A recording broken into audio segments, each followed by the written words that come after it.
This video contains commentary. Happy weekend, my dudes! Welcome back to Storytime with your favorite Reddit fairy. My name is Lorna, and today we're getting into some r/Tales from Call Centers. You know, it's snowing out here today. I thought instead of going anywhere, I'd just, pop on here for a little bit and, record a video. So without further ado, sit back, relax, and let's get right into it. I finally snapped, and my department manager closed his account. Hosted by user Driggs. I worked in retention for Discover, and boy, was it hell. At least half of the calls were transferred from overwhelmed customer service agents that didn't know how to handle the call and transferred to us to close the account instead of supervisors, and this is one of those calls. I got really good at de-escalation and understood the difference between frustrated anger versus asshole that just wanted to yell and be abusive. This guy was one of those assholes. Here's the cast: me and customer. He comes in immediately yelling and swearing. He didn't even mention why he was yelling, just name-calling, swearing off of Discover. When he was finally done ranting, I went into my bullshit calm customer service voice saying something along the lines of, "Me, I can tell you're really frustrated and I want you to know that I'm here to help you. What exactly has been going on?" At the same time, I'm going over the notes and I see that I'm the fourth person he's talked to today.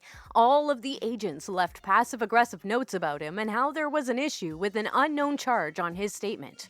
Customer: "You don't want to help me, I'm gonna fucking sue you. You're all fucking scammers. All of you are going to hell." Me: "Sir, I want to help you. I see there's an issue with the charge on your account. I'm on your side. Let's calm down and address this charge." Customer: "Oh, fuck you. You don't know what you're talking about, disrespectful bitch. Your entire generation is useless. Time to grow up and act your own age." At this point, I'm over it. I know I'm not going to be working here much longer. He clearly isn't here for help. He's just gonna keep yelling. So I get ready to hang up the call. He also never said anything about closing his account, so I couldn't do anything about that either. Me: "Well, sir, call us back when you're ready to act your own age, and we'll see if we're still willing to keep your account open. Goodbye." And right in the middle of his explosion, clearly not expecting me to stand up for myself and hang up, I reported it to my supervisor, who escalated the call to the department manager that decided, based off of his call history of being abusive with customer service agents on nearly every call. Apparently, I got off easy, as he also had a history of being racist and sexist on calls. The department manager decided to close his account, which reports to the credit bureau differently than if we requested it himself. His credit score took a huge dive, and that's going to be on his score for the next 7 years. So good luck even trying to open another credit card. It was sweet justice because Discover very rarely closes accounts themselves, and it was the first time my department head had done it. I was definitely worried that I would get fired, so I was ecstatic over the resolution. That is very rare. I got in trouble for not giving somebody 3 warnings. I only gave them 2 warnings before I hung up the phone on a call. Like, I'm sorry. I'm not gonna sit here and be berated by somebody, especially when I'm just trying to help. Like, this person was just insanely mad because I had asked for an account number. You guys have heard me talk about this one before, but I didn't mention that, about getting a talking to afterwards. It's like, I'm sorry, if you call me a cunt or a bitch and all I've done is ask you for your account number, you're not getting 3 warnings. Like, clearly you're not of sound mind. I'm not even going to give you a piece of my sound mind because you're not worth it. You're just a piece of shit. So, I'm sorry. I've said, "Sir, if you can't calm down and stop swearing, I'm going to have to end this call." He paused. "Rah, you fucking bitch. You know what I mean? Like, no, I'm not going to sit there and listen to that bullshit. Like, grow the fuck up." Alright, my dudes, before I get into the next story, don't forget to smash that like button, subscribe, and turn on notifications for future videos just like this one. If we could get this video to 100 likes, then you'll have good luck for the rest of the next 24 hours. All right, let's get into the next one. Do you not understand how commercials work? Posted by user Harley2280. So I work in a call center for an insurance company doing Medicare sales. During the annual enrollment period, this year our parent company ran a national commercial and routed us 100% of the calls from it, which was fantastic except for a few bits of insanity, and this is my favorite interaction I had with it. There were two versions of it, a 3-minute and a 30-minute infomercial. Here's the cast, me and caller. I see that I have a TB30 call in my queue, so I answer it. Me. Thank you so much for considering company name for your insurance needs. Who do I have the pleasure of speaking with today? Customer. This is caller name. I already have insurance. Me. Hi, caller name. I'm my name, a licensed agent in your state. Is it okay if this call is recorded? Customer. That's fine, but I'm telling you, I already have insurance. Me. Okay. Well, what we would do is compare what you have to our plans and see if we could save you on anything or provide you with additional benefits. Is that something you'd be interested in doing? Customer. No, I just wanted to tell you that I already have insurance. Me. Okay. Thank you for that. I hope you have a great rest of the day. Customer. So, you're gonna stop it, right? Me. I'm sorry, ma'am. I'm not sure what you're talking about. Customer. On the TV. You're gonna stop it since I called and told ya. Me. Are you talking about the commercial? Customer. Yes. You know I have insurance now, so you can stop playing it. Me. Completely silent for a minute because I'm just lost for words. Customer. Are you still there? It's still playing. Me. Ma'am, I understand that you have insurance, but some of the other people watching might not. Customer. There's no one else here. Me. That's not what I meant. I mean the people watching it in their own home. Customer. Why would it matter to them if I have insurance? Stop showing it to me. Me. Ma'am, I can't do that. It's not how commercials work. Customer. Then transfer me to someone who can, damn it! Me. Awesome. She cussed at me. I'm sorry I couldn't help you with your request, but because of the way you're speaking to me, I'm going to disconnect the call and add you to my no contact list. Disconnected. They must have been a really old person.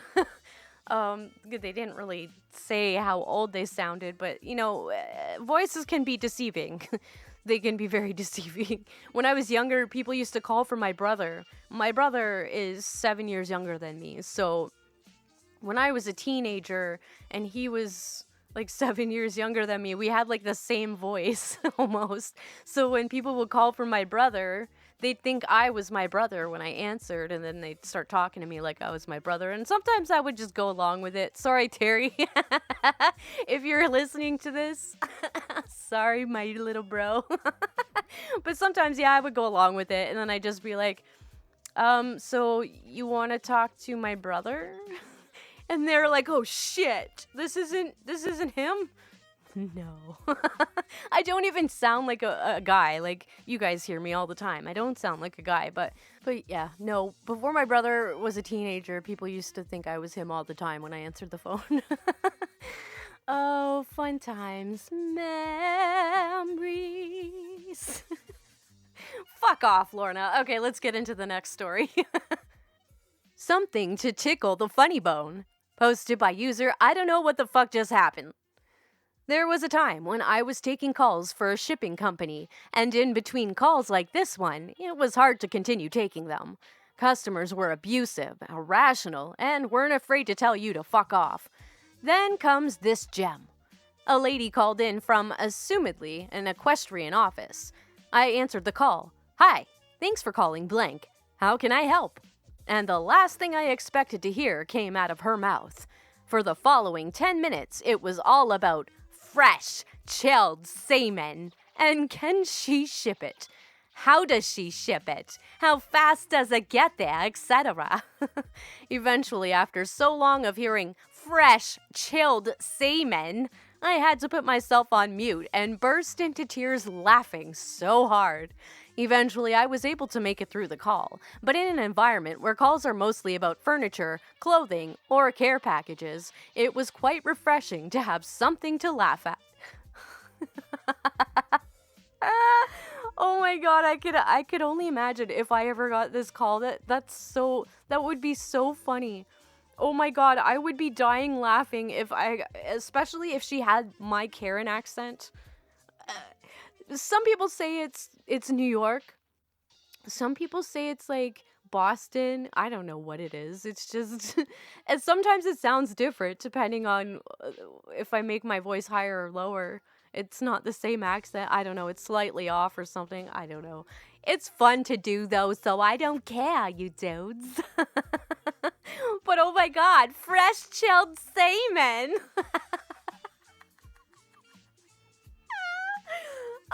Okay. Oh my god, you guys, I'm losing my shit. Let's just get into the next one. Ooh, okay. Whew, woosah.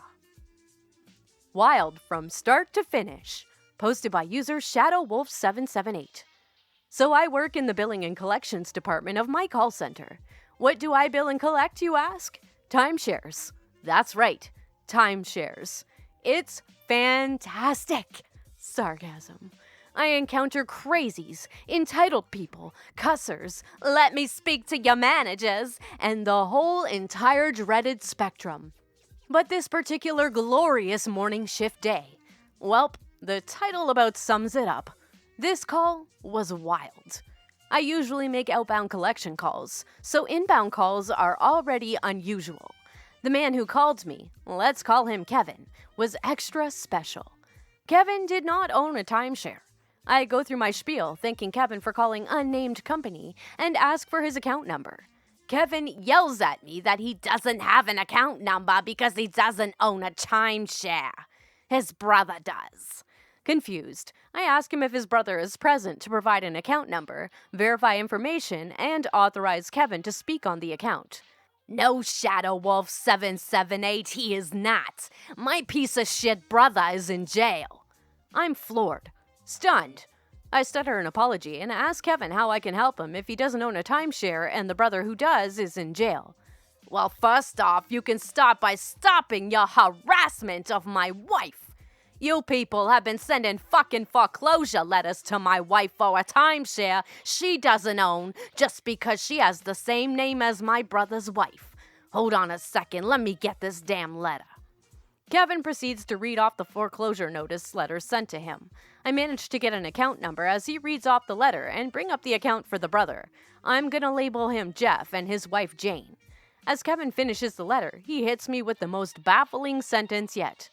Y'all have been coming after us for a dead woman's bill. You people got the wrong Jane. Y'all want my brother's wife, Jane Smith, but you're sending letters to my wife, Jane Smith. I called you because I have power of attorney for Jeff now that he's in jail, and I was hoping you could get them to stop sending us these letters. Well, power of attorney changes how I have to handle the account. If he can verify the info on the account, I have to at least get him to fax us that paperwork proving power of attorney and make an attempt to settle the account. So I tell Kevin I've brought up an account with the number he read off the letter, and I need him to verify his brother's info just to make sure I do have the correct account. He rattles off an address, 2 phone numbers, 2 full names, a date of birth for both Jeff and Jane, and an email. All correct. I ask Kevin to hold a second, ask his supervisor how to proceed, then return to the call and tell Kevin I can't give him any info on the account status without proof of power of attorney, but I can at least file an issue to stop mail correspondence until we receive his fax. I also tell him once we have proof of power of attorney, then we would be able to change the address he gave me to his brother's address to stop the letters permanently. Kevin completely throws a wrench in this statement by saying, "That is Jeff's address. Why would I change it?" Confused, I tell him that we can't send letters to an address we don't have, so if his brother's address is on file with us, then it's the post office forwarding the letters and not us, so therefore we wouldn't be able to assist him with this issue. Kevin goes silent a bit and then says offhandedly, "Well, the letters did only start coming here after he went to jail for murder." Oh, yeah, for murder! That makes sense why he went to jail. Wait, he what?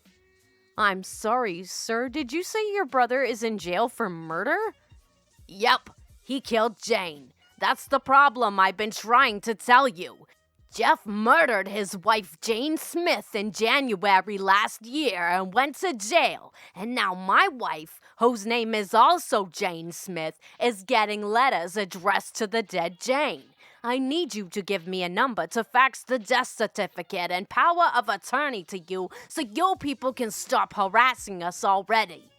Still thoroughly confused, I give him the fax correspondence line. He takes it down and then further begins rambling about how terrible his brother and sister-in-law were with money, how they would buy things they couldn't afford on the sister-in-law's credit cards, and then deliberately forward the bills to him and his wife just because of the name coincidence, and how his brother's 2 sons are already broke little hooligans with no respect for anybody, just like their parents. I could not seem to get this man off my line, so I could continue to collect payments on other accounts, and I couldn't take any further action on Jeff's account without proof of Kevin's power of attorney due to FDCPA regulations. I am not trying to get sued for disclosing personal business information on a deeded piece of real estate to an unauthorized third party. Not today. The call ended up being an entire half an hour, the last 20 minutes of which were just Kevin rambling into the gory details of how his sister-in-law was murdered, even going so far as to invite me to try and look up news articles about the incident on Google. The whole experience currently holds first place for the craziest call I've got. Edit. Because I am sick of individuals with morbid curiosity, in response to a comment below, I did look up the real name of the brother to see if I could actually find news articles on it. This absolutely did happen. I found more than enough news articles covering exactly what my caller spoke of, down to the letter. That said, I will not, for any reason, post real names or links of any kind to news articles about the incident on this post. If I see anyone has posted links to articles about similar crimes, regardless of if they are or are not of the actual people related to the man I spoke with today, I will find a way to get them removed. Prior to this post, I'd not bothered to actually try to find information on the crime my caller talked about, and I prefer not to have it linked to this post, both for FDCPA reasons and out of respect of the family of the victim. Holy shit! Can you imagine? That call? Can you imagine taking that call? Oh, he's a murderer. Oh, okay. Oh, wait, what? Excuse me. Sorry, what? Shut the front door. What? What did you just say? Yeah, that's pretty crazy. And how do you find, like, brothers? How do they find wives who are both named Jane? Is it that common still? Is Jane, like, and their last name is... Oh, I'm stupid. I'm so fucking stupid. They changed the names, duh. But now I'm curious what the real names are to see how, like, common they are. I'm such a fucking idiot. I just read the whole story. Like, pay attention, Lorna. Jesus. Oh my god, I'm losing my mind. Okay, my dudes, enjoy this little downward spiral with me. Let's get into the last story of the day, and this one is called "A Lot of People Do That," posted by user Shabby Velociraptor. This one is a little bit different. The customer was not rude or disrespectful in any way. She was just something different. I work in a middle-sized online store based in Europe. Our helpline is not divided to any sort of departments. We're just a few people taking calls as they come, answering any questions customers may have. This phone call started pretty standard. Me: "You've reached the online store. How may I assist you today?" Nice lady: "I would like some information about delivery date. It's paid up front and it's been quite some time I've been waiting." Me: "Of course. May I have your order number, please?" Nice lady: "Well, that's the problem. This woman from Facebook never gave it to me." What woman from Facebook? What the fuck? Me: "Alrighty then. Please provide me with your first and last name." She gives me the info and nothing comes up. I try several times with some changes. I double-check spelling. I ask her if it's possible that she gave her maiden name instead of a current one, or middle name instead of first, etc. Still nothing. Me: Well, ma'am, it seems like there's no way for me to find you, but you did mention that someone else were placing this order for you. May I know the name of this person? Nice lady. Unfortunately, no. I don't remember, and she deleted her Facebook account, so I cannot find her anymore. Me. Let me get this straight. You paid a stranger on the internet to place an order for you? Why? Nice lady. There's this group. A lot of people are there. I've done that many times already and was always fine. A lot of people do that. This is the first time something went wrong and this person deleted their account, so I can't check it. Me. Ma'am, I hate to break it to you, but you most possibly got scammed. But of course, there may be some other innocent explanation. Like, for example, this order was placed in some other company with quite similar name and they just have this long delivery time? Nice lady. I'm pretty sure it was supposed to be you. That person gave me all the order confirmation containing all the company contact info. You are that company from some town, right? Oh, sweetie. Me. No, ma'am. We don't have any offices or warehouses in this town. To be more exact, we are from an entirely different country. Then she read me out loud all the info she had. I Googled it while talking to her, and it turned out that it was a mix of some bullshit. Our phone number, some other company's name, and an entirely other company's address. Me. Well, ma'am, I think you definitely got scammed. I'm so sorry to tell you that. The only way I can help you today is to advise you to report it to the police and never ever give your money to the strangers on the internet again. Nice lady. Oh, okay, thank you. But first, I will try to contact these other companies. Maybe they know something. Me. Alrighty, goodbye and good luck. I disconnected with mixed feelings. On one hand, I felt sorry for her, but on the other, how can someone be that stupid? The woman was not much older from me, or maybe engaging in some Facebook group to place orders in online stores for each other is a thing that I just don't know about. Let me know if you know, because I certainly don't. God, that poor lady. I kind of feel bad for her. I didn't want to give her the Karen voice because so sorry for my really bad Mary Poppins. It was horrible. But it was something different, so hopefully somebody out there enjoyed it. But yeah, that's really sad. And like, I can understand if you have like a friend or a family member, if you don't have a credit card and you say, "Oh, I'll give you cash if you can buy this for me online." That's one thing, but like trusting a complete stranger with just sending them money, that's fucked. I've been burned before. Some of you may know that I'm a bit of a singer.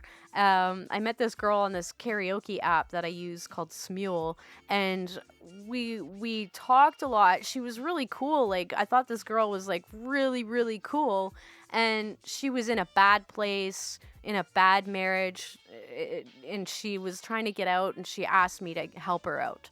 So it's slightly different than this situation, but she asked me for some money, so I gave her the money. I'm like, listen, like, I'm on a somewhat fixed budget too, like no rush, but kind of a rush, like pay me back. No worries. I haven't seen that money since, and that was, I think, I want to say 3 or 4 years ago. I haven't seen that money since. So it's my own fault for, trusting somebody I've never met in person on the internet. Who knows if she's actually who she says she is, but it's the chance you take when you trust strangers online with your money. Just don't do it. Don't do it.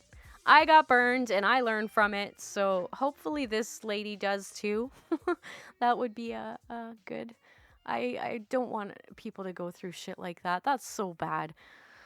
All right, my dudes. That's all I've got for you today. We made it to the end. Oh my fucking God.